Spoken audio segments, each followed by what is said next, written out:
If your Tesla Model S is showing a black screen when using Apple CarPlay, you are likely dealing with a software handshake issue.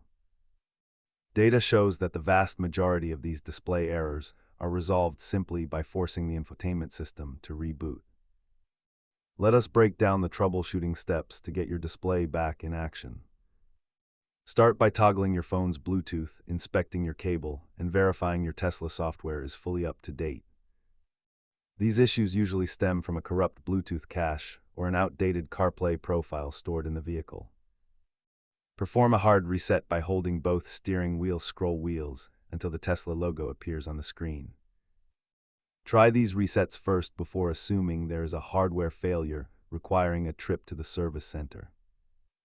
Most resets cost you nothing, while hardware repairs can quickly climb into the hundreds of dollars. If the screen stays black, try unpairing your phone entirely or performing a factory reset of the infotainment system. Keep a high-quality cable and a strong Wi-Fi connection handy to ensure your vehicle stays updated and functional.